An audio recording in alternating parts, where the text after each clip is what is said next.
today, which Muslims in the world are persecuted the maximum? Can you guess?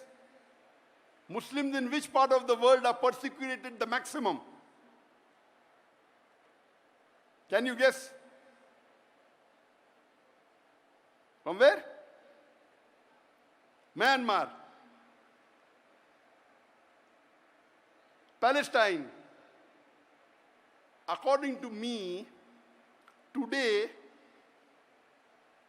maximum that Muslims are being persecuted is in Xinjiang, China.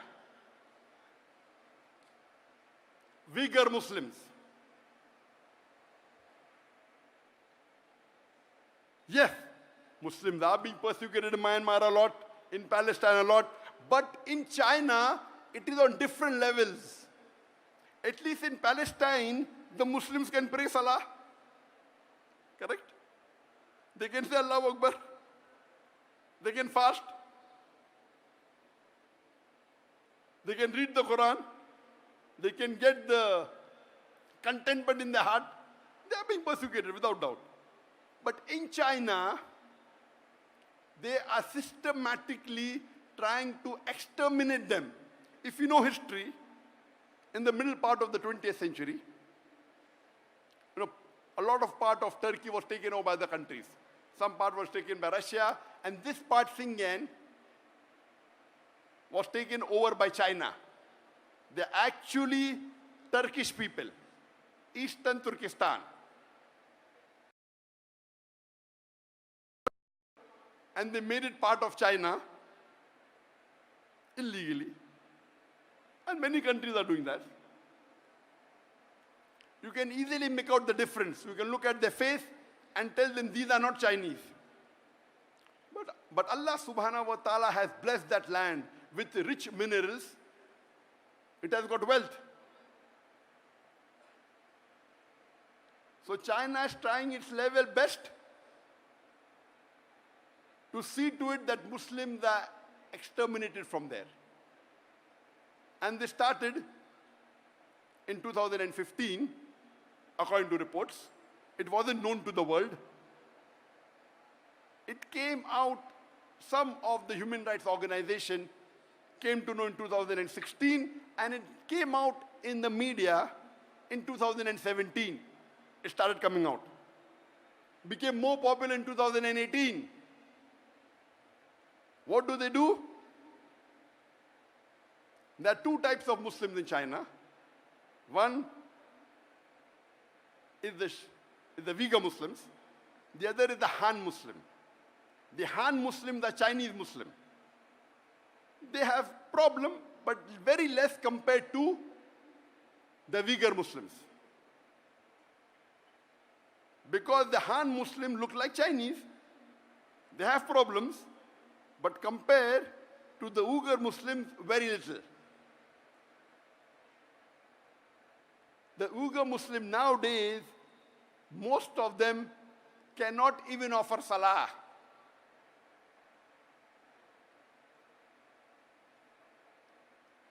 They're not allowed to fast.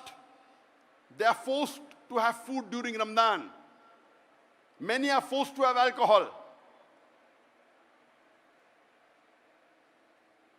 They aren't allowed to learn Arabic. And if they don't listen to the authorities, they are put into concentration camps. The Chinese government says this is re-education. Re-education. Many of the Uyghur Muslims in these concentration camps, they are tortured. They are harassed. They are asked to give up their religion. They are asked to follow communism. And those that are outside, they are being tracked by cameras, by face recognition. And this has been leaked by the human organization. Almost all of them, they are non-Muslim organizations. So much so that 1 month before, in July, there were 22 countries that wrote a letter to UN objecting on the human rights violation against the Uyghur Muslim in China. 22 countries. There are about 195 countries in the UN. 22 countries wrote a letter to UN saying there is human right violation in China against the Uyghur Muslims. And do you know, out of these 22 countries, there was not a single Muslim country which objected. All of them were non-Muslim country, mostly European country. Isn't it a shame? There are about 56 countries in the world, more than 25% of the countries in the world, they have majority Muslims. It were 22 non-Muslim countries who objected to the violation of human rights in UN. And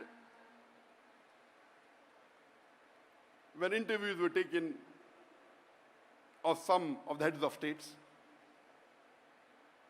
and some did say that Muslims are weak, it will not benefit us much to object.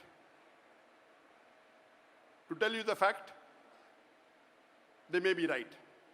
What they're doing, if you did not object and kept quiet, they may be using the rule of the Sharia, let a small loss take place to prevent a big loss. The Sharia gives you permission in Islam, it's usul, that let a small loss take place to prevent a big loss. If you think by objecting, you will not get any benefit, but there may be retaliation, there may be problem in your country, and if you do not take the best or the second best option of stopping with the hand or stopping with the tongue, you remain silent. This, if the situation is like that really, that if you object there may be retaliation, and if you take the decision of keeping quiet, Sharia gives you permission. That among the 56 countries, no one had the guts. But 22 non-Muslim countries had the guts. Here the story doesn't end. The story which is really disheartening is, few days later, 37 countries give a letter to UN saying what the Chinese government is doing is correct. They are not torturing the Muslims. They are not violating human rights. They are educating them. They are doing anti-terrorism. 37 countries. Out of these 37 countries, 15 countries were Muslim countries. More than 40% of the countries which supported China, saying that what you're doing is right against the Muslims, what you're torturing them is correct, it is anti-terrorism, they were Muslims.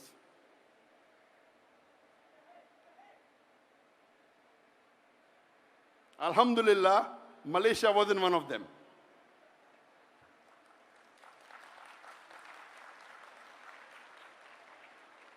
I don't want to take the names of the country which gave a letter, because I want to wake up the Muslims. By Allah's grace, I meet the heads of most of these countries. Whenever I meet head of state, my job as a da'i is to convey the message of Allah. Whether they follow or not, it's in their hand. I don't want to take their names because I don't want to embarrass them. But my request to the heads of states of this country, that our beloved Prophet said, if any Muslim is in problem, it is like if one part of the body is in problem, all the rest part, all the cells go to defend it. This is the Ummah. If any Muslim, he may be in any other part of the world, he's a Muslim, he's your brother in faith, you have to support him. How can you support the enemies of Islam just for a small benefit? This is not permitted in the Sharia. Keeping quiet, accepted. We are weak, you're keeping quiet. You may be the lowest level of mu'min, but yet you're a mu'min. But supporting a kafir who is killing your Muslim brothers, and you're supporting them, what is happening to our scholars? I am not a scholar, I am a da'i. The job of a da'i is to listen from the scholar and convey it to the masses. The scholar may be very intelligent, knows Islam. The job of a da'i is to make it simple and convey it to the mass. I am not a scholar, I am a da'i. And I told this 2 days ago. And I'm telling it again. That please don't exchange. What are you doing? For a seat in this world, for power in this world, for wealth in this world, you're exchanging your seat in Jannah. And you're purchasing your seat in hellfire. You're a very bad businessman. The Jannah is the true happiness.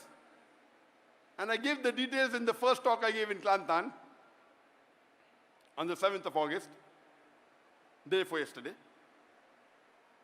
What's happening to the Muslim Ummah? We are deteriorating. There was a time when the Muslims were on top of the world. When the Quran was revealed, the Muslims were looked down upon. It was called as Yawmul Jahiliyyah, the days of the ignorance. The Arab did the tawaf around the Kaaba naked. They were Jahil people. Allah reveals the Quran and makes them the torchbearer of the world. The Muslims became on top of the world. Europeans called from the 8th to the 12th century dark ages. Dark for them, not for us. The advancement that the Muslims made in science and technology, it is phenomenal.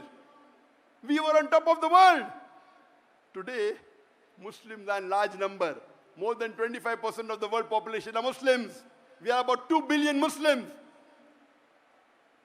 But we are looked down upon. We are abused. We are criticized. We cannot do anything. Why? Because that time, at the time of the Sahabas, of the Khulafa Rashidin, the Muslims were close to the Quran and Sunnah. Today, we are far away from the Quran and Sunnah. At that time, we didn't have riches. We were poor. But we had the deen with us. Today, the Muslims are the richest in the world. We have the black gold. But we are looked down upon. Why? Because we are away from the Quran and Sunnah. I request my Muslim brothers all over the world. This lecture is being telecast to all over the world, alhamdulillah. Through the YouTube, which has more than 1 million subscribers, through my Facebook, which has 17.3 million followers, and through Peace TV English, which has 100 million viewers, Peace TV Urdu, 80 million viewers, Peace TV Bangla, 50 million viewers, and Peace TV Chinese, Peace TV Mandarin, 20 million viewers. All put together more than 200 million viewers, at least 100 million may be watching, inshallah. Here, mashallah, I'm told that there are about 100,000 people that have gathered here in the stadium. People on the ground, on the stand, about 100,000. But the message, alhamdulillah, is reaching to more than 100 million. 1,000 times more. My request to the brothers and sisters all over the world is please come close to the Quran and Sunnah. Do not exchange the worldly power, the worldly seat, the worldly wealth for your seat in Jannah. Please don't.